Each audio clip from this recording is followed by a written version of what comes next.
Hello दोस्तों। आशा करता हूँ सब बहुत अच्छे होंगे। मेरा नाम है एमएसपी। स्टडी मंत्रा ऑनलाइन प्लेटफॉर्म पर आप सभी का बहुत बहुत स्वागत है। देखिए, लास्ट टाइम हमने जो बात किया था अपने हिस्ट्री की सीरीज के अंदर आधुनिक भारत का, जैसे कि आप लोग सभी जान पा रहे हो हमारा सीरीज चल रहा है, जिसके अंदर हम चर्चा कर रहे थे कल रोलेट एक्ट के बारे में। एक कानून हिंदुस्तान के अंदर रोलेट एक्ट आया था 1919 के अंदर। तो अबाउट रोलेट एक्ट, इसके बारे में सारी की सारी हम चर्चा आपके साथ कर चुकी है, जो कि सेडिशन कमेटी के द्वारा हिंदुस्तान में लागू किया गया था रोलेट एक्ट।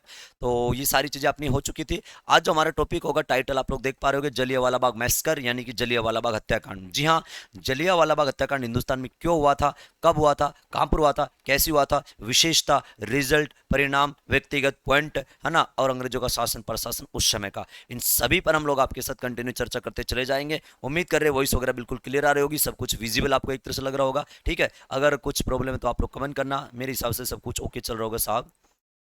जी बिल्कुल बिल्कुल ठीक है। हाँ, तो चलो चर्चा करते हैं हम। आज का जो अपना सेशन होगा, जलियांवाला बाग मैस्कर, यानी कि जलियांवाला बाग एक तरह से हत्याकांड। ठीक है, तो शायद मेरे हिसाब से आपने सुना तो होगा, छोटी क्लासों में एक तरह से सभी ने सुना होगा। देखो, हम इसको बार बार बोलेंगे तो हम एक एक शब्द से बोल देंगे शॉर्ट में ना। तो इसको बोल देंगे हम जलियांवाला बाग हत्याकांड। और शॉर्ट में कैसे लिखेंगे यहाँ पर हम आपको बताएंगे अभी। जलियांवाला जलियांवाला बाग हत्याकांड। ठीक है, अभी बार बार यूज होगा ये हमारा शब्द, तो हम इसको शॉर्ट में लिख देंगे JWBM, यानी कि जलियांवाला बाग मैस्कर। ठीक है, अब ये भारत में जलियांवाला बाग हत्याकांड हुआ, इसके पीछे कारण क्या था, वो सारा सारा डिटेल हम आपको देंगे। आप लोग बोर्ड पर थोड़ा सा समझने की कोशिश करना, अच्छे से समझना, आराम से समझना, हर चीज़ क्लियर हम आपकी कर देंगे। माइंड सेट करना थोड़ा सा, है ना, 1% थोड़ा सा ध्यान दोगे तो भी हम सारी चीज़ें आपको सेट करके बताएंगे। देखो, हमने कल आपसे बात किया था कि अपने भारत के अंदर है ना रोलेट एक्ट लागू किया गया। और रोलेट एक्ट लागू कब किया गया था? 1919 के अंदर रोलेट एक्ट लागू किया था, ये आप लोग सभी जान पा रहे हो। 1919 में लागू किया था ना अपने भारत के अंदर, जो एक तरह से रोलेट एक्ट लागू हुआ था हिंदुस्तान के अंदर। ठीक है, रोलेट एक्ट। ठीक है, ये भारत में कब लागू किया गया? रोलेट एक्ट हिंदुस्तान में लागू किया गया 1919 के अंदर। ठीक है, भारत में रोलेट एक्ट लागू किया गया सन 1919 ईस्वी के अंदर। अभी क्या था रोलेट एक्ट, इस पर थोड़ी सी हम बात कर रहे हैं, इस पर थोड़ा सा आपके साथ चर्चा कर रहे हैं। ये तो हो गया था, हालांकि रोलेट एक्ट तो आप लोग अच्छे से समझ पा रहे हो, सेडिशन कमेटी के द्वारा लागू किया गया था। तो पूरे भारत में इसका एक तरह से विरोध किया गया। अंग्रेजों ने जो कानून देश में लागू किया गया, जिसके तहत हिंदुस्तान की व्यक्तिगत स्वतंत्रता बिल्कुल समाप्त हो चुकी थी, 1919 के अंदर पूरे भारत में लागू किया गया। और इसी के फलस्वरूप हिंदुस्तान में महात्मा गांधी के नेतृत्व में एक रोलेट सभा का गठन होता है। और यहां तक हिंदुस्तान में अपने भारत के अंदर एक रोलेट सत्याग्रह की शुरुआत भी होती है गांधी जी के नेतृत्व में, जो कि गांधी का पहला साहसिक कार्य हिंदुस्तान के अंदर था। चर्चा हम रोलेट एक्ट के बारे में कर चुके हैं, जिसने क्लास नहीं देखी है तो बैक वाली क्लास आप लोग जरूर देखना, क्योंकि सारी चीजें स्टेप टू स्टेप समझना। हम बिल्कुल स्टेप टू स्टेप लेके चलेंगे कंटिन्यू 1947 तक। ठीक है भाई, अभी हम 1919 के दिनों में चल रहे हैं। तो भारत में लागू किया गया। और वैसे इसका सबसे ज्यादा प्रभाव हिंदुस्तान में कौन से क्षेत्र में था? रोलेट एक्ट का हिंदुस्तान में सबसे ज्यादा जो प्रभाव है ना, वो भारत के पंजाब क्षेत्र के अंदर है, पंजाब के अंदर। ठीक है, इस बात को समझ पा रहे हो? रोलेट एक्ट का सबसे ज्यादा प्रभाव भारत में कहां पर है? पंजाब के अंदर है। अब देखो होता क्या था, अब इस बात को थोड़ा सा समझना आप लोग। हमारे देश के अंदर पंजाब के अंदर दो नेता थे। ठीक है भाई, जो पंजाब है ना, पंजाब, पंजाब के अंदर एक तरह से दो नेता है। दो नेता का नाम बता रहा हूँ। एक तो यहाँ पर मैं यहाँ पर लिख के थोड़ा बता देता हूँ। पंजाब के दो नेता यहाँ पर मैं बता रहा हूँ पंजाब के अंदर। एक तो इंसान हुआ करते थे, ठीक है, डॉक्टर सैफुद्दीन, डॉक्टर सैफुद्दीन। ठीक है, डॉक्टर सैफुद्दीन किचलू, एक तो ये है भाई। और एक इंसान और मैं बता रहा हूँ यहाँ पर, एक इंसान हुआ करता था डॉक्टर सत्यपाल। ये दो पंजाब के एक तरह से नेता मैंने बताया। जब भारत में रोलेट एक्ट एक तरह से लागू हुआ, जब भारत के अंदर एक तरह से रोलेट एक्ट लागू हुआ 1919 में, तो ये क्या कर रहे थे? पंजाब की सड़कों पर जबरदस्त अंग्रेजों का विरोध कर रहे थे रोलेट एक्ट को एक तरह से समाप्त करने के लिए हिंदुस्तान की धरा से। कौन लोग? डॉक्टर सत्यपाल और सैफुद्दीन किचलू साहब, ये दो बंदे मैंने बताए। लेकिन अंग्रेज क्या करते हैं? इन दोनों को अंग्रेज अरेस्ट कर लेते हैं। इन दोनों को अंग्रेज अरेस्ट कर लेते हैं। और अरेस्ट करके इन दोनों को अंग्रेज क्या करते हैं? जेल में बंद कर देते हैं। अब जैसे ही इनको अरेस्ट करके जेल में बंद किया, तो भारत के लोग क्या करते हैं? विरोध करते हैं कि भाई तुमने हमारे क्रांतिकारी को जेल में क्यों कैद किया, है ना। ये सारे के सारे नेता पंजाब की सड़कों पर अंग्रेजों का विरोध कर रहे थे रोलेट एक्ट को लेकर। और जनता एक तरह से इनके साथ थी। और ये जनता के मेन उस समय नेतृत्व करता थे रोलेट एक्ट का, जब विरोध कर रहे थे उस समय। अंग्रेज सरकार क्या करती है, इन दोनों को अरेस्ट कर लेती है, अरेस्ट करके जेल में बंद कर देती है। अब हमारे देश के अंदर जो पंजाब के लोग थे, जो एक तरह से जनता इस समय विरोध कर रही है ना, जो पंजाब की जनता इस समय विरोध कर रही है, पंजाब की जनता जो इस समय विरोध कर रही है, उन्होंने कहा कि भाई जो तुमने हमारे बंदे अरेस्ट किए हैं, उनकी एक तरह से जो तुमने गिरफ्तारी की है ना, उन लोगों को रिहा करो। इन दोनों की रिहाई की मांग करने लगे हमारे देश के लोग कि तुमने इनको गिरफ्तार किया तो क्यों गिरफ्तार किया, इनको रिहा करो। लेकिन अंग्रेज क्या करते हैं, इनको रिहा नहीं करते हैं। मेरी बात को समझ जाए तो सारे के सारे पंजाब के लोग अंग्रेजों का फिर एक तरह से विरोध कर रहे हैं, इनकी गिरफ्तारी का विरोध कर रहे हैं कि भाई तुमने क्यों गिरफ्तार किया, जो गिरफ्तार किया है हमारे नेता को छोड़ो। लेकिन अंग्रेज छोड़ नहीं पा रहे थे। अच्छे समझना, बिल्कुल सेट करके आपके सामने चीजें सेट करेंगे, आराम से माइंड में सेट हो जाएंगे, कोई ज्यादा बड़ी चीज होती नहीं है अगर आप सहज तरीके से चीजों को आराम से समझ लो तो। पंजाब की सड़कों पर रोलेट एक्ट को एक तरह से समाप्त करने के लिए हिंदुस्तान के लोग अलग अलग तरीके से एक्शन में थे, अलग अलग तरीके से विरोध कर रहे थे। दो नेता मैंने बताए, एक तो डॉक्टर सत्यपाल और सैफुद्दीन साहब, ये दोनों विरोध कर रहे थे, लेकिन अंग्रेजों ने इन लोगों को कर लिया अरेस्ट। अब अरेस्ट इन लोगों को किया है, गिरफ्तार इन लोगों को किया है, अरेस्ट इन लोगों को किया है ना, तो भाई इनकी रिहाई की मांग करने लगे भारत के लोग कि भाई इनको रिहा करो, तुम गलत विरोध कर रहे हो, ये कोई एक तरह से आतंकवादी थोड़ी ना कि तुम इनको गिरफ्तार करो, ऐसे कैसे गिरफ्तार कर सकते हो, इनको रिहा करो। लेकिन अंग्रेज लोग क्या करते हैं, इनको रिहा नहीं करते हैं। तो इनकी गिरफ्तारी के विरोध में हमारे देश के अंदर क्या होता है, इनकी गिरफ्तारी के विरोध में अपने भारत के अंदर एक समय आया 10 अप्रैल, ध्यान रहे मैं 10 अप्रैल बता रहा हूं, प्रारंभ में हमारे देश के अंदर एक समय आया, जो समय 10 अप्रैल, ठीक है, 10 अप्रैल सन 1919 का समय था। पंजाब की सड़कों पर एक भयंकर जुलूस निकाला गया इन लोगों की रिहाई के लिए, और अंग्रेजों के खिलाफ एक तरह से एक यहां पर जुलूस निकाला गया पंजाब की सड़कों पर। लेकिन ब्रिटिश गवर्नमेंट क्या करती है, ब्रिटिश गवर्नमेंट पता क्या करती है, ब्रिटिश गवर्नमेंट जो यहां पर 10 अप्रैल को हम इनके खिलाफ एक्शन लेने लगे ना, एक तो जलियांवाला सॉरी क्या नाम है, ये रोलेट एक्ट के विरोध में एक तरह से ये जुलूस निकाल रहे, और दूसरा इन लोगों को अरेस्ट कर लिया था अंग्रेजों ने, तो हम इनकी रिहाई की मांग कर रहे थे। तो ब्रिटिश गवर्नमेंट क्या करती है, ब्रिटिश सरकार जितने भी लोग एक तरह से इस रैली में, इस जुलूस में, इस आयोजन में शामिल थे, उन लोगों पर अत्याचार शुरू कर देती है, उनको मारना पीटना शुरू कर देती है, उनको पर लाठीचार्ज भी शुरू कर देती है, जिसमें काफी हमारे क्रांतिकारी या काफी एक तरह से जनता के उस समय लोग शहीद हो जाते हैं, काफी क्रांतिकारी एक तरह से इस समय मारे जाते हैं, है ना। तो मेरी बात समझ पा रहे हो ना, तो काफी क्रांतिकारी इस समय शहीद हो गए थे, कहने का मतलब आप लोग समझ गए, ठीक है। अब यहां पर क्या होता है, ब्रिटिश सरकार ने जो एक्शन लिया, तो हमारे देश के लोगों ने इनके खिलाफ एक्शन लिया, कुछ अंग्रेजों को भी सुलटा दिया था हमने, और कुछ हमारे देश के एक तरह से बंदे बेचारे शहीद हो गए थे। जो घटना 10 अप्रैल 1919 को घटी ना, तो इसके बाद अंग्रेज पता क्या करते, इसके बाद अंग्रेज पूरे पंजाब में भाई साहब एक मार्शल लॉ लागू कर देते हैं, ठीक है। पूरे पंजाब में क्या लागू कर देते हैं, पूरे पंजाब में एक मार्शल लॉ लागू कर देते हैं। अब जैसे ही मार्शल लॉ पंजाब के अंदर लागू किया, तो पता क्या होता है, पंजाब की व्यवस्था को संभालने के लिए अंग्रेज एक अंग्रेज सैन्य अधिकारी को पंजाब के अंदर सेट कर देते हैं, जिसका नाम था, आपने सबने सुना होगा, एक तरह से ब्रिगेडियर या एक तरह से जनरल डायर, आपने सुना होगा सबने ये नाम, है ना। तो डायर भी ध्यान रहे, दो थे डायर, इस समय दो डायर थे, तो कौन सा डायर फायर करता है, कौन सा डायर एक तरह से ऑर्डर देता है, इन सब पर आप लोग समझना। अभी तो मैंने प्रारंभिक पॉइंट बताया कि शुरुआत में क्या हो रहा है, यहां तक तो आप लोग समझ जाओगे। अब मार्शल लॉ पंजाब के अंदर पूरे पंजाब में लागू कर दिया गया कि कोई भी बंदा कहीं पर भी इकट्ठा नहीं होएगा, या कोई भी जुलूस रैली नहीं निकाल लेगा। अगर कोई भी ऐसा करता पाया गया, या कहीं पर भी भीड़ इकट्ठी पाई गई, सभा करते पाए गए, दो या दो से ज्यादा बंदे कहीं पर भी ऐसे एक तरह से इकट्ठा पाए गए, ग्रुप में पाए गए, तो उनको अरेस्ट करेंगे, गिरफ्तार करेंगे, जेल में बंद कर देंगे।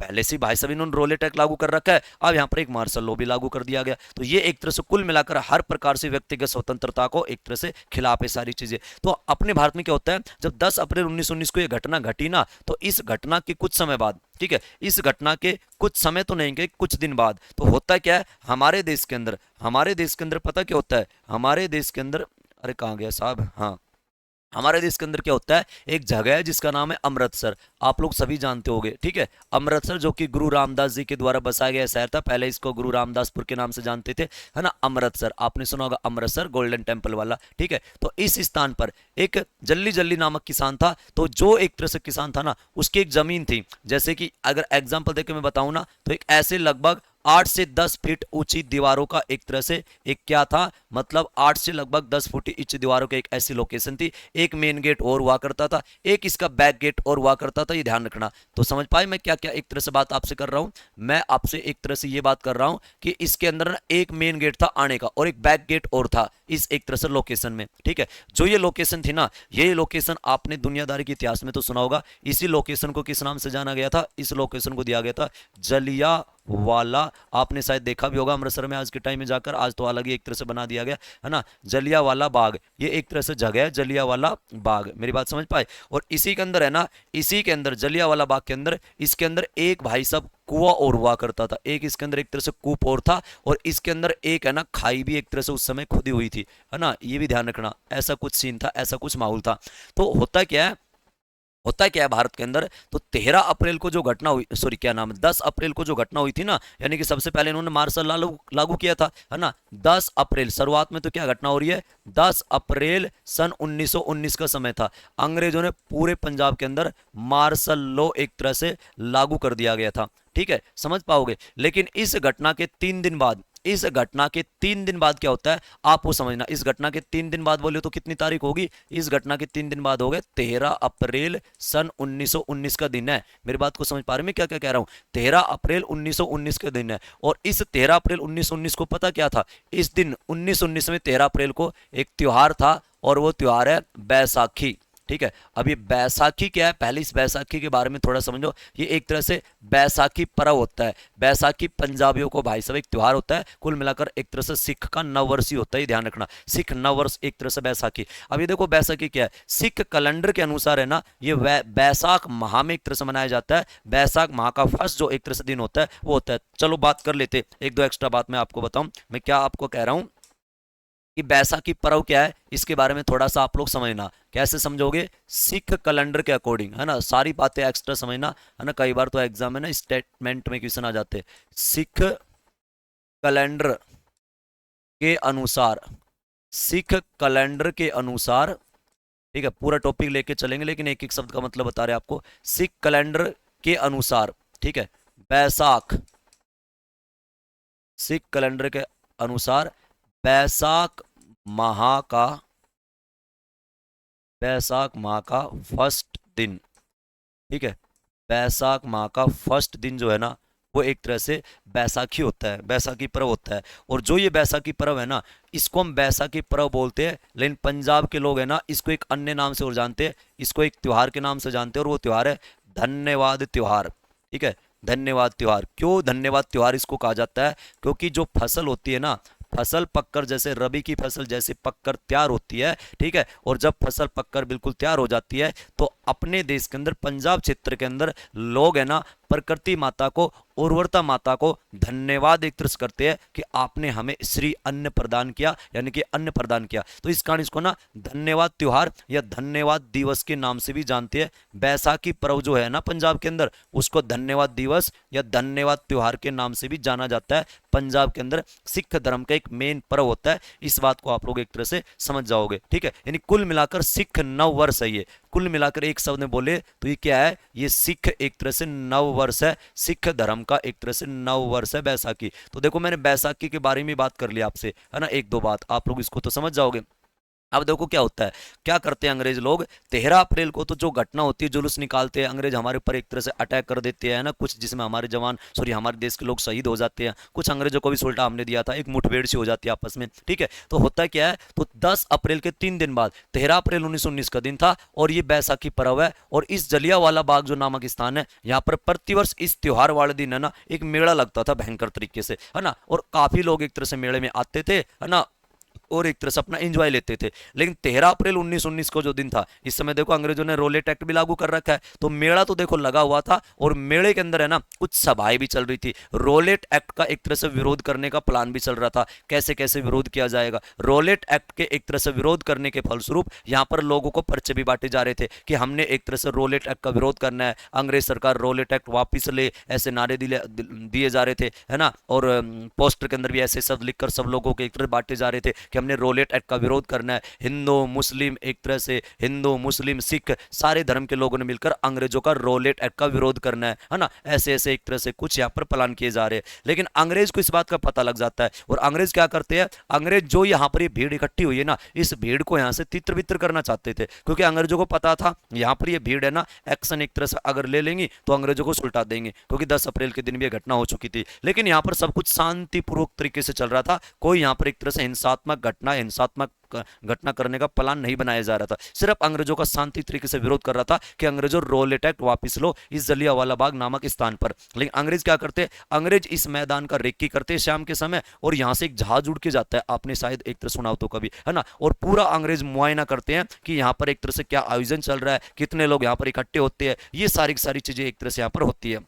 और फिर अंग्रेज क्या करते हैं, तो फिर अंग्रेज क्या करते हैं, जो ये जलियांवाला बागिस्तान जितने यहाँ पर लोग इकट्ठे हुए थे ना, काफी हजारों प्लस एक तरह से हजारों लोग यहाँ पर इकट्ठे हुए थे, ठीक है, तो इन के ऊपर अंग्रेज आते हैं 13 अप्रैल 1919 को, ठीक है। अब कौन आता है, अब इस बात को थोड़ा सा ढंग से समझना, कौन आते हैं, यहां पर मैं 2-3 बातें आपसे कर रहा हूं, आप समझना। जो पंजाब है ना, पंजाब, पंजाब, ये सारी की सारी बातें पंजाब है, तो इस समय जो पंजाब है, पंजाब, इस समय पंजाब के एक तरह से, इस समय पंजाब के एक लेफ्टिनेंट गवर्नर हुआ करते थे। लेफ्टिनेंट गवर्नर बोले तो एक तरह से कौन, यानी कि पंजाब के जैसे आज होता है ना उपराज्यपाल, ऐसे गवर्नर जनरल तो पूरे भारत का होता था, है ना, यानी कि वाइसराय था 1919 में तो, और इन प्रांतों में है ना एक एलजी पद होता था, यानी कि लेफ्टिनेंट गवर्नर। जैसे कि मैं आपको जो पार्टीशन ऑफ बंगाल पढ़ा रहा था, तो उस समय भारत के वाइसराय तो लॉर्ड कर्जन थे बंगाल विभाजन के दौरान, लेकिन उस समय बंगाल के एलजी कौन थे, तो माइकल रीथ फ्रेजर नाम का बंदा, जैसे कि मैंने आपको बताया होगा, आपने हमारी क्लास को देखा होगा, जो कि एक तरह से रिकॉर्ड वहां पर होकर क्लास मिल जाएंगे, आप वहां से देख सकते हो जिसने भी बंगाल का विभाजन नहीं पढ़ा हो तो, ठीक है। तो क्या होता है, इस समय एक पंजाब के एलजी साहब थे, ठीक है, और एलजी कौन थे, तो इस समय पंजाब के एक एलजी थे जिसका नाम था माइकल, ठीक है, माइकल ओ डायर, ठीक है, माइकल ओ डायर, ये इस समय कौन है, ये इस समय पंजाब के एलजी है, ठीक है। और इसी समय है ना इसका एक सेना अधिकारी हुआ करता था जिसका नाम था रेगिनोल्ड डायर, कई जगह रेजिनोल्ड लिखा मिलता है ना, रेगिनोल्ड, ठीक है, रेगिनोल्ड डायर, ये एक तरह से पंजाब का एक अधिकारी है, एक तरह से सैन्य अधिकारी, पंजाब की आर्मी के अंदर ही नौकरी करता था रेगिनोल्ड डायर, ठीक है। तो इस माइकल ओ डायर ने, इस माइकल ओ डायर नाम का जो बंदा था ना, ये भाई साहब इस इंसान को ऑर्डर देता है कि जाओ और यहां पर एक तरह से अटैक करके आओ, ये जो भी एक तरह से भीड़ यहाँ पर इकट्ठी हो रही है इनको यहाँ से तितर बितर करो। और ये बंदा अपने लगभग 90 के समथिंग सैनिक लेता है, और 90 के समथिंग सैनिक लेकर है ना ये इस जलियांवाला बाग एक तरह से स्थान की तरफ बढ़ता है, और जैसे एक तरह जाता है ना तो इस मैदान के अंदर पहुंचकर ये अपने सारे के सारे सैनिक एक तरह से यहाँ पर लगा देता है, और बिना चेतावनी निहत्थे लोगों पर अंधाधुंध ये फायरिंग करने का एक तरह से ऑर्डर देता है। और जो इस समय इसने निहत्थे लोगों पर फायरिंग करने का एक तरह से ऑर्डर दिया, और लोग इन लोगों पर एक तरह से फायरिंग करते हैं, जो बेचारे कुछ तो यहाँ पर मनोरंजन कर रहे थे, एंजॉय ले रहे थे, और कुछ यहाँ पर रॉलेट एक्ट का विरोध कर रहे थे। तो ऐसा ऐसा हर प्रकार के लोग यहाँ पर एक तरह से थे, ठीक है। लेकिन अंग्रेजों के खिलाफ कोई एक्शन लेने का, है ना, हिंसात्मक घटना करने का कोई प्लान नहीं था यहाँ पर। लेकिन ये नालायक उस समय अंग्रेज जो थे, इन्होंने तो ऐसा ही प्लान एक तरह सोचा कि ऐसा कुछ हो सकता है, बट ऐसा कुछ नहीं था। तो ये निहत्थे लोगों पर फायरिंग करते हैं, और इस फायरिंग के अंदर है ना काफी लोग तो एक तरह से यहाँ पर गोली के दौरान एक तरह से मारे गए, कुछ लोग कुएं में कूदते अपनी जान बचाने के लिए, गोली उनके ना टिके, है ना, इस एक तरह से सोच के माध्यम से कुएं में कूदते हैं। लेकिन इतने ज्यादा कुएं में ऊपर नीचे पड़ने लगे तो कई लोग तो वैसे दम घुटने कांड मरने लगे। और जो ये गेट था ना, ये अंग्रेज क्या करते, इस गेट को भी भाई साहब बिल्कुल क्या कर देते हैं,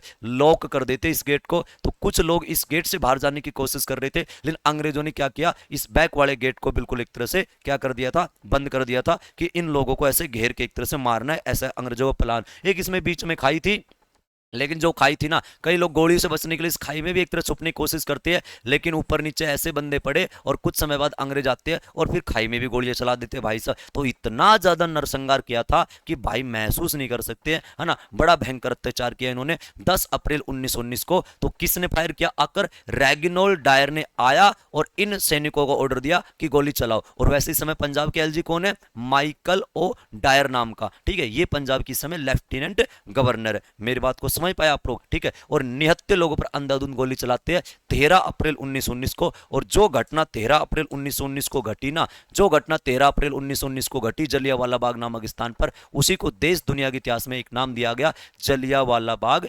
मैसकर, ठीक है, जलियांवाला बाग मैसकर या जलियांवाला बाग हत्याकांड। तो अभी मैंने आपको इतना बताया कि जलियांवाला बाग हत्याकांड भारत में कब हुआ और कहां पर हुआ, और उम्मीद कर रहे हैं यहां तक आप लोग समझ पा रहे हो। वॉइस वगैरह बता देने एक बार, बिल्कुल क्लियर आ रही होगी भाई, जी बिल्कुल, ठीक है।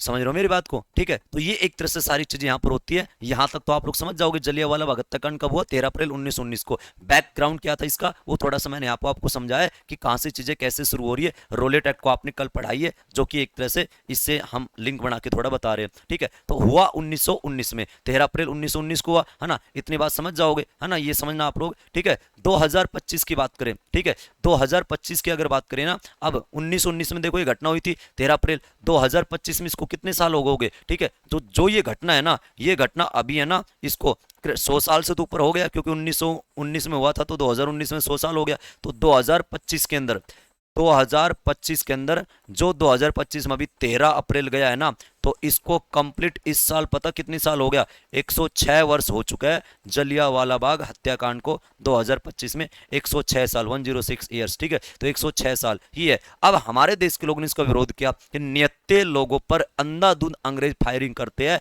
तो क्यों फायरिंग करते हैं, कोई चेतावनी वगैरह नहीं दी। और यहाँ पर जो लोग हैं ना, ये कोई एक्शन ले नहीं रहे थे, आराम से कुछ एक तरह से बैसाखी पर्व का आनंद ले रहे थे, और कुछ एक तरह से अंग्रेजों के रोलेट एक्ट का विरोध कर रहे थे। कुछ एक तरह से नारे के माध्यम से शांतिपूर्वक तरीके से, और कुछ पर्चों के माध्यम से, पोस्टर के माध्यम से एक दूसरे को संदेश दे रहे थे कि हमने सबने मिलकर अंग्रेजों के रोलेट एक्ट का विरोध करना है। तो ये ऐसे शांति से विरोध कर रहे थे। तो अंग्रेज यहाँ पर निहत्थे लोगों पर आकर फायरिंग करती है, तो क्यों करती है, हमें इसकी जांच चाहिए, जांच, यानी कि क्यों अंग्रेजों ने जलियांवाला बाग हत्याकांड में गोली चलाई। ये जो एक तरह से रेगिनोल्ड डायर है, जिसको आप लोग बोलने में बार बार जनरल डायर के नाम से बोलते हो, ठीक है, लेकिन ध्यान रहे माइकलो डायर इस समय पंजाब के लेफ्टिनेंट गवर्नर है, और रेगिनोल्ड डायर ये मैदान में आकर गोली चलवाता है, ठीक है। तो ये चीजें दो बंदे के नाम समझ जाओगे। हाँ, आखिर अगर बात करें इस समय वाइसराय कौन थे, ठीक है, एक बात और आपसे करना चाहे, इस समय भारत के वाइसराय कौन है, ठीक है।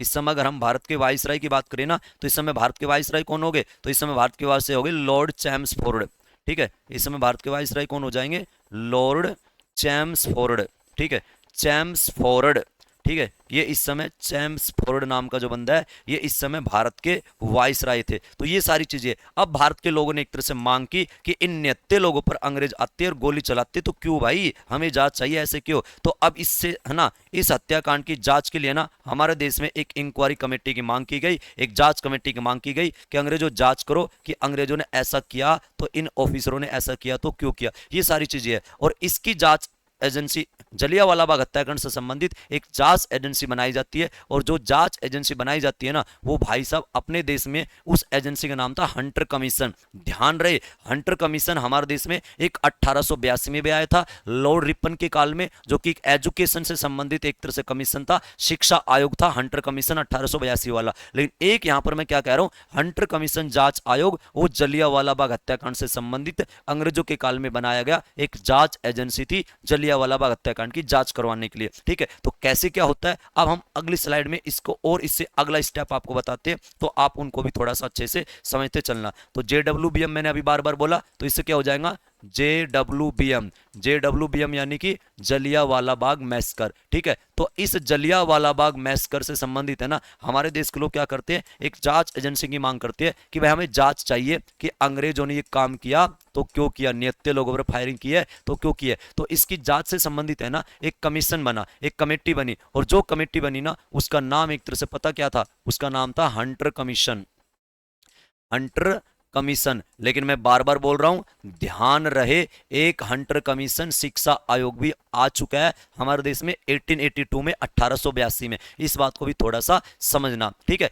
और जो ये हंटर कमीशन बना था ना, ये हंटर कमीशन पता किसके आदेश से बना था, ये हंटर कमीशन का गठन अपने भारत में 14 अक्टूबर, ठीक है, सन 1919 का समय था, 14 अक्टूबर सन 1919 का। मेरी बात को समझ पा रहे हो, 14 अक्टूबर सन 1919 को, उस समय भारत के सचिव थे, 14 अक्टूबर 1919 को भारत सचिव, ठीक है। और आप लोग समझ पा रहे हो, उसके नाम पर भारत में एक अधिनियम का नाम भी है, भारत सचिव। 14 अक्टूबर 1919 का दिन था, और ये हंटर कमीशन का गठन किया गया, और किसके नेतृत्व में किया गया, किसके आदेश पर किया गया था, मतलब नेतृत्व नहीं कहेंगे, एक ऑर्डर से। तो भारत सचिव, है ना, जिसका नाम था मॉन्टेग्यू, एडविन मॉन्टेग्यू, सुना होगा ना नाम आपने, ठीक है। मॉन्टेग्यू एक तरह से चैम्सफोर्ड अधिनियम भी आपने सुना होगा। तो एक नाम यहां पर लिख रहा हूं मैं, एडविन, एडविन मॉन्टेग्यू, ठीक है, एडविन मोंटेग्यू। तो एडविन मोंटेग्यू नाम का भाई साहब जो बंदा है, एडविन मोंटेग्यू नाम का जो बंदा है, इसके आदेश पर हमारे देश में क्या होता है, जलियांवाला बाग हत्याकांड की जांच से संबंधित एक जांच एजेंसी गठित होती है, जिसका नाम भारत में क्या कहलाया, जिसका नाम कहलाया हंटर कमीशन। तो 14 अक्टूबर 1919 को। और जो ये हंटर कमीशन है ना, जो ये हंटर कमीशन एक तरह से बना, इसका जो चेयरमैन था ना, इसका जो एक तरह से चेयरमैन, इसका जो भाई साहब एक तरह से चेयरमैन बना, वो हंटर एक इंसान ही था, जिसका नाम था विलियम लॉर्ड हंटर। मेरी बात को समझ पा रहे हो आप लोग? उसका चेयरमैन था विलियम, ठीक है, विलियम,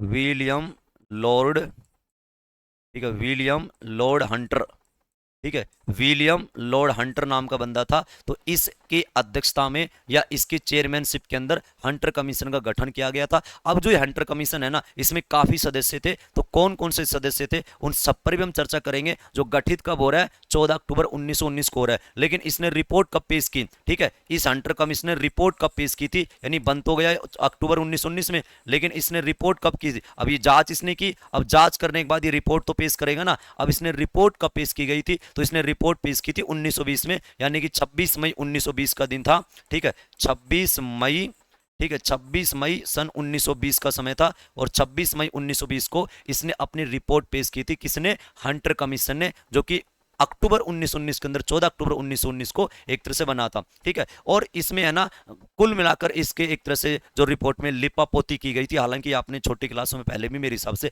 पढ़ा होगा, है ना। और उसी समय 1920 में क्या होता है, अंग्रेज पता क्या करते हैं, अंग्रेज 1920 में जो डायर था ना, डायर यानी जो फायरिंग करवाता है आके, तो डायर को तो क्या कर दिया गया, डायर को एक तरह से बर्खास्त कर दिया गया। और इस समय केस भी चलता है, और जो केस चलता है ना, उस केस पर अभी आपने एक मूवी देखी होगी, है ना, केसरी चैप्टर 2, वो इसी जलियांवाला बाग मैस करके एक केस से संबंधित तो है। ये डायर के ऊपर जो केस चला था, उस पूरा का पूरा कोर्ट में जो केस चला था। अब एक फिल्म आई थी ना अक्षय कुमार की, केसरी चैप्टर 2, बेस्ट मूवी है, बिंदास मूवी है ना। अगर आप लोग अच्छे से समझते हो और ऐतिहासिक दृष्टिकोण से सारी चीजों को महसूस करते हो, तो उस मूवी को आप लोग अच्छे से समझ पाओगे। तो इस डायर को तो क्या कर दिया गया, इस डायर को एक तरह से क्या कर दिया गया था, मतलब बर्खास्त कर दिया गया था। अब देखो, हाँ, अब इसमें सदस्य कौन कौन थे, तो दुनिया भर के सदस्य थे, उन सब के बारे में बात करूंगा। लेकिन मैंने एक बात यहां पर मैं आपसे बता देता हूं, आप पजल मत हो जाना, मैं क्या बात कर रहा हूं, नोट करके यहां पर लिख देता हूं, नोट करके एक बात और करता हूं। अपने भारत में देखो, एक तो हंटर कमीशन है, लेकिन एक हंटर शिक्षा आयोग और था, ठीक है, एक हंटर शिक्षा आयोग, ठीक है, ये टीचर्स जैसे एग्जाम आता ज्यादातर। हंटर जो शिक्षा आयोग है ना, ये भाई साहब अलग है। और हंटर शिक्षा आयोग है ना, यह हमारे देश में 1882 ईस्वी के अंदर आया था। और 1882 में भारत के वाइसराय कौन है, लॉर्ड रिपन है, जिसके काल में जनगणना हो रही है, स्थानीय स्वशासन का जनक, वर्नाकुलर प्रेस एक्ट खत्म हो रहा है। तो ये भाई साहब अलग है हंटर, है ना। और ये हंटर कमीशन जांच आयोग ये अलग है, ठीक है। अब जो जलियांवाला बाग हत्याकांड से संबंधित हंटर कमीशन था, वो क्या था, आप लोग समझ पाए? अब देखो, कई बार क्वेश्चन क्या होता है, इस हंटर कमीशन जो जलियांवाला बाग हत्याकांड से संबंधित है ना, इसमें कई हमारे देश के बंदे भी थे, इंडियन यानी भारत के बंदे भी इसके अंदर शामिल थे, इस बात को समझना, ना कि एक तरह से सारे के सारे इसमें अंग्रेजी थे। तो कौन कौन थे, उनके बारे में थोड़ा सा बात करते हैं। ऐसे एक टॉपिक है, बड़ा टॉपिक बनता है, तो आप इनको स्टेप टू स्टेप समझते चलना, तो बेहतर ढंग से आप लोग इन चीजों को आराम से समझोगे, ठीक है। अब हंटर कमीशन जेडब्ल्यूबीएम से संबंधित जो जांच आयोग बना था, उसके सदस्य कौन कौन है, ठीक है। Hunter commission, Hunter commission, Hunter commission के सदस्य, और ये हंटर कमीशन जलियांवाला बाग हत्याकांड वाली बात कर रहा हूं मैं, पजल मत हो जाना आप लोग। हंटर कमीशन के सदस्य, ठीक है, जो कि अक्टूबर 14 अक्टूबर 1919 को बना था, ठीक है। तो कौन कौन थे, तो इसके मेंबर कौन कौन है, हम थोड़ा सा वो आपसे बात कर रहे हैं। तो कौन कौन मेंबर हो जाएंगे, यहां पर लिख देते हैं। एक तो हो जाएगा भाई साहब हंटर ही हो जाएगा, विलियम हंटर, ठीक है। एक तो विलियम हंटर ही हो जाएगा, विलियम हंटर, ठीक है। एक तो ये समझ जाओगे William Hunter, William Lord Hunter, जो कि इसके चेयरमैन थे। मेरी बात को समझ पा रहे हो ना आप लोग, ये समझ जाओगे। एक तो जॉर्ज रंकिन, यहां पर लिख देता हूं थोड़ा बीच में मैं, है ना। एक तो हो जाएगा विलियम, विलियम लॉर्ड हंटर, ठीक है, विलियम लॉर्ड हंटर, ये इसके एक तरह से चेयरमैन है, ठीक है। ये तो हो गया। एक था जॉर्ज रंकिन नाम का बंदा, ये नाम थोड़े अजीब लगेंगे है ना, कुछ 7-8 बंदे, आप उनको सबको याद करना। जॉर्ज रंकिन, एक बंदा हो जाएगा जॉर्ज, ठीक है, रंकिन, जॉर्ज रंकिन। विलियम लॉर्ड हंटर हो गया, एक हो गया जॉर्ज रंकिन, ठीक है। एक था WF राइस, ये ना थोड़े नाम आपको अजीब मिलेंगे, मैं यहाँ पर लिस्ट लिख देता हूँ एक बार। WF राइस, ठीक है, WF राइस। अभी याद करना, विलियम लॉर्ड हंटर, जॉर्ज रंकिन है, WF राइस है, एक जॉर्ज बेरो नाम का बंदा हुआ करता था, ठीक है। सारे नाम याद कर लेना, ये कई बार सिविल में जा रहा हूँ, कई बार 4 ऑप्शन डाल के आ जाए तुम्हारे, है ना, कौन से मेंबर थे इसका, कौन सा मेंबर नहीं था। वनडे एग्जाम में तो सीधा सीधा पूछ लेंगे कि हंटर कमीशन किससे संबंधित है ना, या आपको आप जिस एग्जाम जा रहे हैं इसमें पूछ ले भाई कौन मेंबर था कौन नहीं था। तो जॉर्ज बेरो नाम का बंदा, ठीक है। अब कुछ इंडियन बंदे भी थे, ध्यान रखना, ना कि सारे एक तरह से अंग्रेज थे, लेकिन मैं कुछ अंग्रेजों के नाम लिख देता हूँ पहले। एक था थॉमस स्मिथ, ठीक है, Thomas, Thomas Smith, Thomas Smith, Thomas Smith, कितने हो गए, 1 2 3 4 5, थॉमस स्मिथ। एक था HC स्कॉट, है ना, SC स्टोक, स्कॉट नहीं stoke, HC stoke, ban stoke से थोड़े याद कर लेना, जो क्रिकेटर है बैन स्टोक, ठीक है, बैन स्टोक सुना होगा ना क्रिकेटर, तो HC स्टोक है ना, ये एक तरह से कुछ है, ये कितने हो गए, 1 2 3 4 5 है, ये तो कुछ अंग्रेज हो गए, लेकिन कुछ इंडियन बंदे भी थे। अब इंडियन बंदे थोड़ा सा मैं अलग तरीके से लिख के बताता हूँ। अब इंडियन कौन कौन थे, जैसे कि इंडियन में एक हो गया जगत नारायण, ठीक है, इंडियन बंदे कौन कौन थे इसमें, जगत नारायण, ठीक है, जगत नारायण, ये तो नाम याद, ये इंडियन नाम तो मेरे हिसाब से आप लोग अच्छे से याद कर लोगे। एक चिम्मन लाल हीरा लाल, ठीक है, एक नाम था चिम्मन लाल,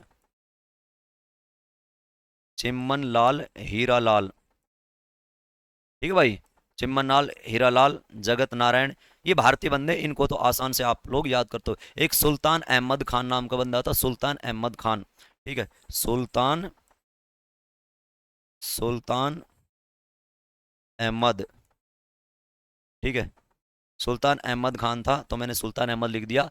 2 2 4 2 6, 6 और 3 9, ठीक है। तो ये कुछ मैंने बंदे बताए, जिसका मेन एक तरह जो चेयरमैन है वो एक तरह से आप लोग समझ पा रहे हो। लेकिन इन्होंने जो रिपोर्ट निकाली थी, हालांकि 1920 में जो डायर था उसको तो इन्होंने बर्खास्त कर दिया था। कुल मिलाकर लिपापोती की थी, इसमें काफी लोग मारे गए थे, यहाँ तक ये कहा जाता 10 मिनट के एवरेज में 379 लोग मरे थे भाई साहब। ऐसा भयंकर एक तरह से इन्होंने गोलीबारी की थी, बहुत ही ज्यादा एक तरह से विभत्स हत्याकांड था, बहुत ही भयंकर एक तरह से नरसंहार आंदोलन किया था इस समय, ठीक है। लेकिन अब 2 3 बातें मैं आपको और बता रहा हूँ, आप लोग एक तरह से समझना, ठीक है।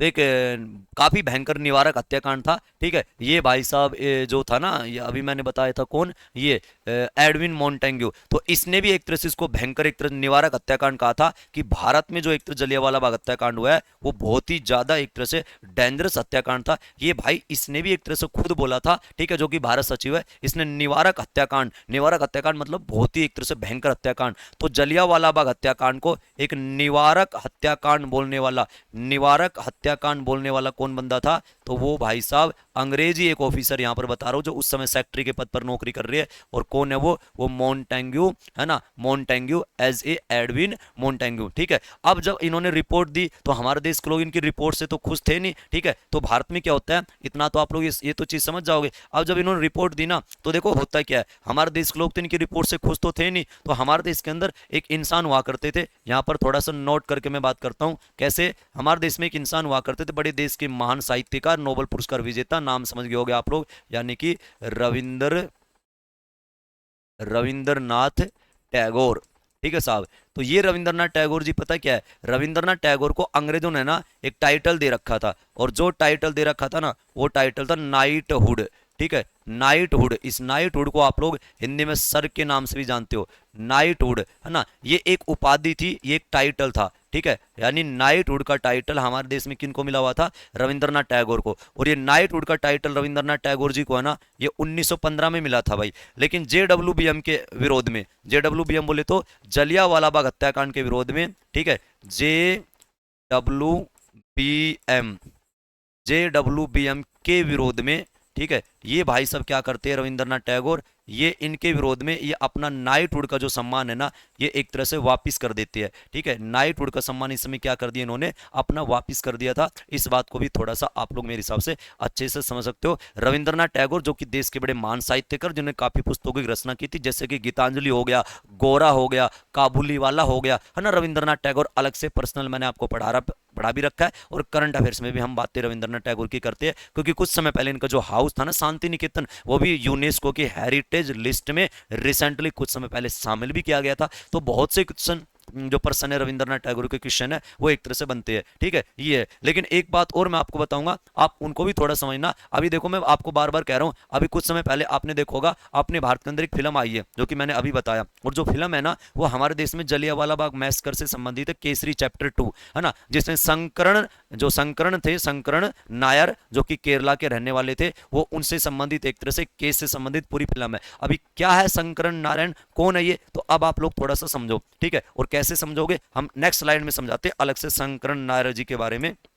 देखो, जो भारत में वाइसराय होता था, ठीक है, अंग्रेजों के शासनकाल में जो वाइसराय हुआ करता ना, वाइसराय, तो वाइसराय की एक कमेटी होती थी जिसका नाम था, वाइसराय की काउंसिल होती थी जिसका नाम था कार्यकारिणी,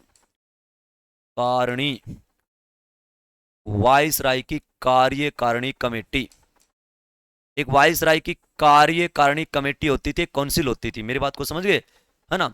वाइसराय की एक तरह से कार्यकारिणी कमेटी थी, या एक वाइसराय काउंसिल एक तरह से है, वाइसराय काउंसिल। तो जो वाइसराय की कार्यकारिणी कमेटी थी ना, वाइसराय एक तरह से कार्यकारिणी कमेटी, 1919 की बात कर रहा हूं मैं, तो इसके अंदर है ना, इसके अंदर भाई साहब हमारे देश के एक सदस्य थे, है ना। वायसराय की कार्यकारिणी कमेटी में हमारे देश के एक सदस्य थे, और देश के बड़े नामी वकील थे भाई साहब, ब्रांडेड वकील। और जो वकील साहब थे ना, उनका एक तरह से नाम था संकरण नायर। ठीक है, मैं थोड़ा सा यहां पर नाम लिख के बता देता हूं, संकरण, ठीक है, नायर।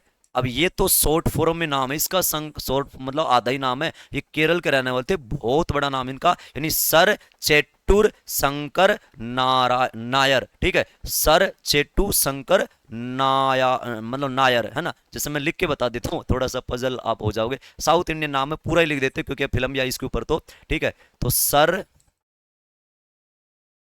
चेट्टू, पूरा नाम बता रहा हूँ, सर चेट्टू संकरण नायर।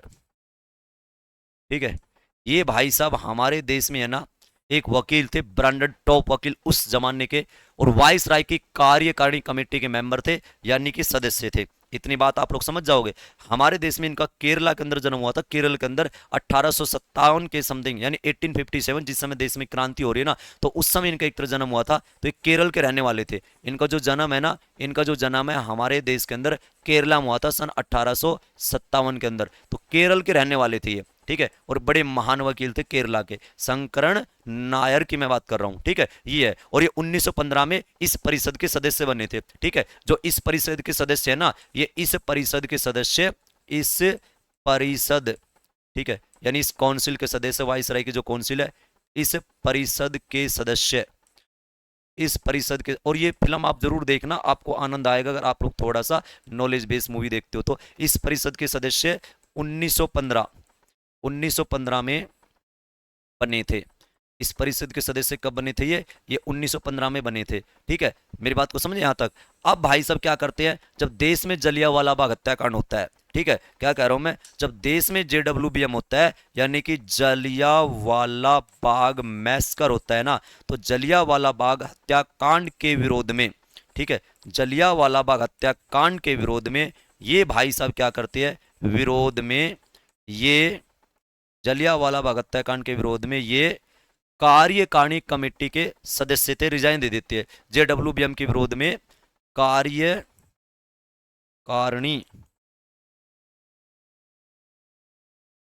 वाइसराय की कार्यकारिणी कमेटी के सदस्यता, पूरी लाइन ही लिख देते हैं हम आपके लिए, सदस्यता से रिजाइन दे देते हैं। ठीक है, रिजाइन दे देते हैं, त्याग पत्र दे देते हैं। तो ये लाइन में ध्यान करना, PCS UPSC प्रीलिम्स में क्वेश्चन आ चुका है। आप पीवाई को देखते हो तो, ठीक है। तो जेडब्ल्यूबीएम के विरोध में कार्यकारिणी कमेटी के सदस्यता से ये त्याग पत्र दे देते हैं कौन, शंकरन नायर, जो कि केरला के थे, है ना, भयंकर इंसान थे। इस बात को भी आप लोग थोड़ा सा समझना, ठीक है। इनके बारे में 2-3 बातें हम आपसे और कर रहे हैं, आप उनको समझना। जो ये है ना, ये थोड़ा सा नोट का, अगर मैं आपको नोट करके आपको बताऊं, इनको इनको 1912 में, है ना, इनको देखो, इनका नाम के आगे सर लग रहा है ना, तो सर का मतलब ये एक तरह से टाइटल का नाम है। इनको 1912 में नाइटहुड मिला था। 1912 में इनको नाइटहुड जो है ना, नाइटहुड, सन 1912 में इनको नाइटहुड का सम्मान मिला था, 1912 में, ठीक है।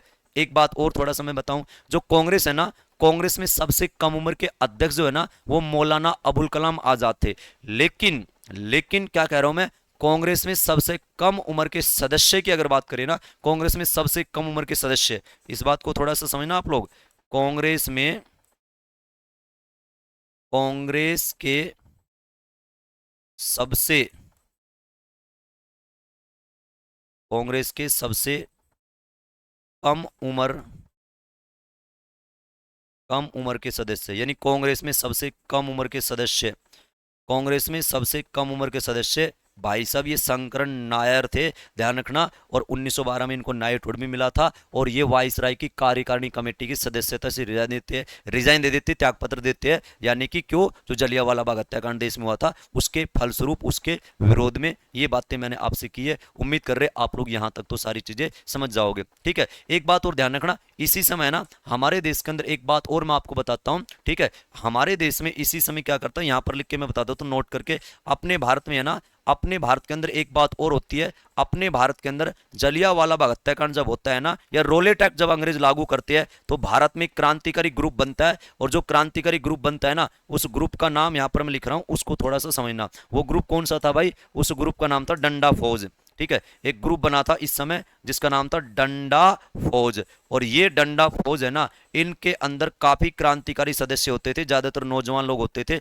और इसको एक तरह से बनाने वाला है ना, देश के क्रांतिकारी था चमनदीव नाम का, ठीक है। तो चमनदीव के नेतृत्व में हमारे देश में 1919 में एक डंडा फौज है ना, उसका गठन किया गया था। इसमें जितने भी क्रांतिकारी होते थे ना, सबके हाथों में डंडा होता था। और जैसे अंग्रेज ज्यादा तीन तो पास करते थे ना, बुरी तरह अंग्रेजों को एक तरह से पीटने का काम ये करते थे। और इनका एक नारा होता था हमेशा जुबान पर, कि सभी लोगों को कहते फिरते थे कि जो सिख है, चाहे ईसाई है ना, जो हिंदुस्तान के संदर्भ में ईसाई समझता है, चाहे वो सिख हो, चाहे ईसाई हो, चाहे पारसी हो, जैनिज्म हो, बुद्धिज्म हो, इस्लाम का हो या हिंदू का हो, तो सारे भाई आओ। और अंग्रेजों को जो बेकार एक तरह से शासन प्रशासन हिंदुस्तान के खिलाफ ये कर रही है, अत्याचार तरीके से एक तरह से हमारे सामने पेश आ रही है, तो इनका हमें जबरदस्त विरोध करना है। और रोलेट एक्ट का हमने खात्मा देश में करना है, रोलेट एक्ट को बंद करवाना है, रोलेट एक्ट वापिस लो। ये ऐसे भाई साहब एक तरह से नारे लगाते लगाते ये हिंदुस्तान के अंदर ऐसे चलते थे, सड़कों पर निकलते थे। और अंग्रेज ज्यादा इनको पकड़ने की कोशिश करते थे, रोलेट एक्ट के माध्यम से ग्रुप के अंदर ही काम करते थे,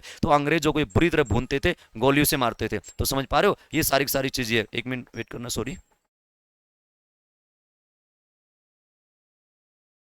ठीक है, ठीक है ना भाई, तो समझ जाओगे ना। तो ये एक तरह से सारी चीजें, उम्मीद कर रहे आप लोग इतना मेरे हिसाब से अच्छे से कवर कर चुके होगे, ठीक है। एक मिनट वेट करना।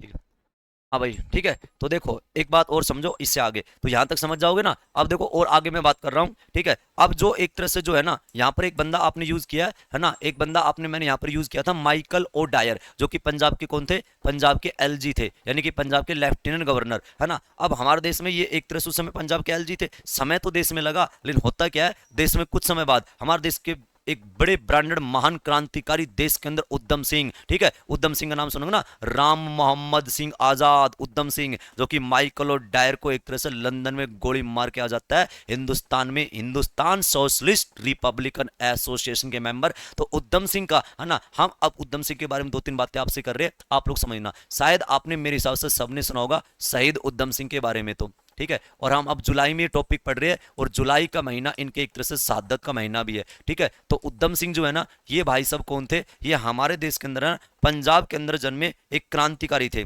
ठीक है। इनका जो जन्म है ना 26 दिसंबर सन 1899 को पंजाब के अंदर एक जगह पड़ती है सुनाम नामक, तो वहां पर इनका एक तरह से जन्म हुआ था। अगर इनके बर्थ की बात करें ना, है ना, इनका 26 दिसंबर सन 1899 ईस्वी का समय था। और भाई साहब एक जगह है पंजाब के अंदर जिसका नाम है सुनाम, तो यहाँ पर एक तरह से उद्यम सिंह का एक तरह जन्म हुआ था। इनके ऊपर भी फिल्म आई थी, शहीद उद्यम सिंह के ऊपर फिल्म आई थी 2021 के अंदर, आपने देखी हो तो बढ़िया फिल्म है, वो भी इस जलियांवाला बाग हत्याकांड से संबंधित है। इस टॉपिक पर काफी मूवी, फिल्म, वेब सीरीज वगैरह खूब बनी है। तो 26 दिसंबर 1899 में इनका एक तरह जन्म हुआ था, ठीक है। जब जलियांवाला बाग हत्याकांड देश में हुआ था ना, जलियांवाला बाग जो मैसकर हुआ था, और माइकल ओडायर उस समय पंजाब के एलजी थे, और रेगिनोल्ड डायर जो गोली चलाने वाले थे। अब जो रेगिनोल्ड डायर है ना, वो रेगिनोल्ड डायर, जैसे कि मैंने अभी बताया था ना, यहाँ पर एक नाम मैंने बताया था, यहाँ पर कौन, रेगिनोल्ड डायर। ये भाई साहब ऐसा इंसान था जिसने आकर एक तरह से फायरिंग करवाई थी ना, तो इसका जो अंत है ना, इसका इतना भयंकर अंत हुआ था कि जब इसके जीवन का अंतिम पड़ाव था ना, इस समय इसके पास कोई इंसान पानी का गिलास पकड़ाने वाला तक नहीं था, यानी बिल्कुल भयंकर सड़ सड़ के ये बंदा मरा था, यानी इसकी पूरी बॉडी पैरालाइज हो चुकी थी। और ये जो इंसान है ना, रेगिनोल्ड डायर, जो गोली चला के जा रहा है, इसका डेथ हमारे देश में, सॉरी क्या नाम है, इंग्लैंड में 1927 में हो जाता है। ये 1927 में मर लेता है, ठीक है, ये तो मर लिया 1927 में, ठीक है। लेकिन उद्यम सिंह क्या करता है, उद्यम सिंह जो साहब है, ये भाई साहब लंदन के अंदर जाते हैं, ठीक है, लंदन के अंदर जाते हैं। और ये पता कौन है, ये एचएसआर, यानी कि HSR, Hindustan socialist Republican association, HSR के भाई सभी क्या थे, ये एचएसआर के सदस्य थे। एचएसआर हम आपको पढ़ाएंगे, HSRA, Hindustan socialist Republican association, जो कि हमारे देश में सन 1928 में इसका गठन किया गया था चंद्रशेखर आजाद के नेतृत्व में, और इसका गठन किया गया था भारत के अंदर, दिल्ली के अंदर, ठीक है। लेकिन ये पूरा पूरा टॉपिक हम 1928 का जब दौर पढ़ेंगे तो उस समय आपके सामने हम सेट भी करेंगे। तो एचएसआर के मेंबर थे उद्यम सिंह, और ये लंदन में जाते हैं, और यहां तक माइकल जो डायर था, एलजी तो पंजाब के, उसके घर में भाई सब नौकर का काम भी करते हैं, है ना, यानी कहने मजबूरी में नौकर का काम कर रहे, मतलब एक प्लान करके गए थे, इनको उड़ाना चाहते थे। ये तो नालायक 1927 में मर लिया था, है ना। और जो ये उद्यम सिंह साहब है, ये 1928 में एचएसआर जो संस्था बनती है उसको ज्वाइन करता है, और जो माइकल डायर बचा हुआ है ना, उसको एक तरह से लंदन में ठोकना चाहता था गोली से, और बिल्कुल उसको मार का है, तो बुरी तरह एक तरह से, है ना, भयंकर एक तरह से काम किया इन्होंने। तो होता क्या है, होता साहब ये है, ठीक है, ये वहां पर जाता है लंदन में, और लंदन में जाकर है ना, ये अपना नाम बदल कर रहता है, ठीक है, लंदन में बदला नाम इसने, लंदन में पता, इसने लंदन में जो अपना नाम है ना, लंदन में इसका बदला नाम, बदला नाम इसका क्या था, लंदन में जो इसका नाम है ना, वो उद्यम सिंह नहीं था। ये अपनी रियल पहचान एक तरह से अलग करके वहां पर रहता था। इसने नाम वहां पर लिखा था, आपने सुना तो, राम मोहम्मद सिंह आजाद, ठीक है। तो देखो यहाँ पर हिंदू मुस्लिम का रोल नहीं आ रहा ना, राम मोहम्मद, राम मोहम्मद, राम मोहम्मद सिंह, राम मोहम्मद सिंह आजाद, ठीक है। ये भाई साहब राम मोहम्मद सिंह आजाद है ना, ये इनका बदला नाम था लंदन के अंदर, और ये लंदन में जाते हैं, है ना। और एक समय आता है, और कौन सा समय आता है, लंदन के अंदर जाते हैं, और लंदन में भाई साहब, लंदन में 13 मार्च का दिन था, ठीक है, 13 मार्च का दिन था, और 1940 ईयरली डेट है। मेरी बात को समझ पाए आप लोग, ठीक है, 13 मार्च 1940 के एक तरह से समय है, ठीक है। तो इस समय क्या होता है लंदन के अंदर, ठीक है, एक हॉल था जिसका नाम था Caxton hall, CAXTON, Caxton hall. तो लंदन के कैक्सटन हॉल में ये भाई सब 13 मार्च 1940 को क्या करता है कि जो माइकल ओडायर था ना, माइकल ओडायर, ठीक है, इस माइकल ओडायर को गोली मार देता है, और माइकल ओडायर को लुटा दिया भाई साहब इसने।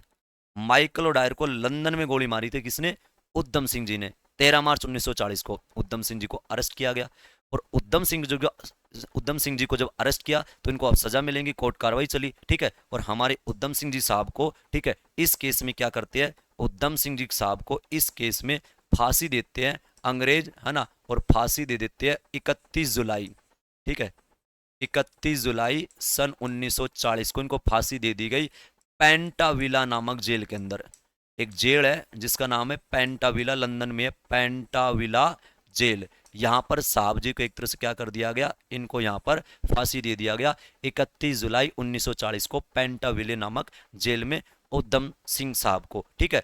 अपने देश के अंदर आज उत्तराखंड उत्तर प्रदेश का पहले हिस्सा हुआ करता था। आज उत्तराखंड बिल्कुल अलग है, क्योंकि आप लोग सभी जानते हो सन 2000 में उत्तरांचल नामक स्टेट उत्तर प्रदेश से अलग हुआ था। वर्तमान नाम उसका उत्तराखंड है। ठीक है, मेरी बात को समझ पा रहे हो? तो मायावती 1995 का समय था, 1995 का समय था। और अपने भारत में ना मायावती सरकार क्या करती है, मायावती जो कि यूपी की सीएम थी, ठीक है, उस समय तो 1995 में इनके नाम पर एक शहर बसाते हैं। ठीक है, इनके नाम पर 1995 में, मेरी बात को समझना, थोड़ा सा एक्स्ट्रा बात कर रहा हूं मैं, 1995 का समय था, इनके नाम पर उत्तर प्रदेश में एक शहर की स्थापना की गई और उस शहर का नाम रखा गया उद्धम सिंह नगर। ठीक है, शहीद उद्धम सिंह नगर। ठीक है, लेकिन वर्तमान में जो ये है ना, ये वर्तमान में जो है ये कहाँ पर पड़ता है, ये वर्तमान में उत्तराखंड के अंदर पड़ता है भाई, है ना, उत्तराखंड के अंदर। उस समय तो उत्तर प्रदेश से उत्तराखंड 1995 में तो अलग हुआ नहीं था, 2000 में अलग हुआ था। तो उद्धम सिंह जी के नाम पर उद्धम सिंह नगर है उत्तराखंड के अंदर। इस बात को भी आप लोग एक तरह से आराम से मेरे हिसाब से समझ जाओगे। तो ये चीजें भी आप लोग थोड़ा सा याद कर लेना। ठीक है भाई, समझ जाओगे। तो उद्धम सिंह, ये माइकल और डायर को गोली मारता जो उस समय पंजाब के एलजी थे। और रेगिनोल्ड डायर है, ये तो 1927 में मर लिया था, ध्यान रखना। इसकी पूरी की पूरी बॉडी है ना वो पैरालाइज हो गई थी। तो इस तरीके से एक तरह से इंसान मरा था। ठीक है, तो समझ रहे हो ना। बाकी मैंने अभी आपसे एक बात और की है शंकरन नायर की, तो शंकरन नायर को भी आप लोग अच्छे से समझ चुके होंगे, है ना। एक बात और मैं आपको बता दूं, शंकरन नायर ने एक बुक भी लिखी थी। शंकरन नायर साहब है, इन्होंने एक बुक भी लिखी थी जो ज्यादातर नेट के पेपरों में इतनी भीतर की पुस्तक आ जाती है, गांधी एंड एनार्की। ठीक है, एक बुक लिखी थी इन्होंने, गांधी एंड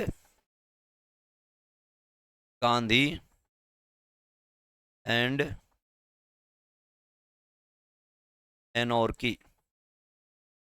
ठीक है, ये एक पुस्तक का नाम है, ये अपने शंकरन नायर साहब की पुस्तक का नाम है। ठीक है, तो ये ध्यान करना। तो एक इस टाइप का टॉपिक था हमारे देश में, जलियांवाला बाग मैसेकर। हिंदुस्तान में जलियांवाला बाग मैसेकर क्या है, क्या रोल है, इनके बारे में हमने आज चर्चा की है ना। पीडीएफ आपको एक तरह से अपलोड कर दी जाएंगी, वहां से आप लोग इनके नोट्स भी बना सकते हो। उम्मीद कर रहे आप लोग इनको अच्छे से समझा होगा। अबाउट जलियांवाला बाग मैसेकर, हिंदुस्तान में कब हुआ, कहाँ पर हुआ, किसके काल में हुआ, ये सारी सारी चीजें हमने बताई, कौन कौन सी समय कमेटी बनी थी। तो दैट्स ऑल, आज के लिए इतना करेंगे। नेक्स्ट क्लास में जस्ट इससे आगे का जो टॉपिक होगा हम उस पर आपके साथ चर्चा करेंगे। तब तक आप लोग ऐसे कवर करते रहना, पढ़ते रहना। कोई भी डाउट है तो आप लोग कमेंट करते रहना। उम्मीद कर रहे शायद सब कुछ ओके आपका हुआ होगा। ठीक है भाई, thank you very much, thank you.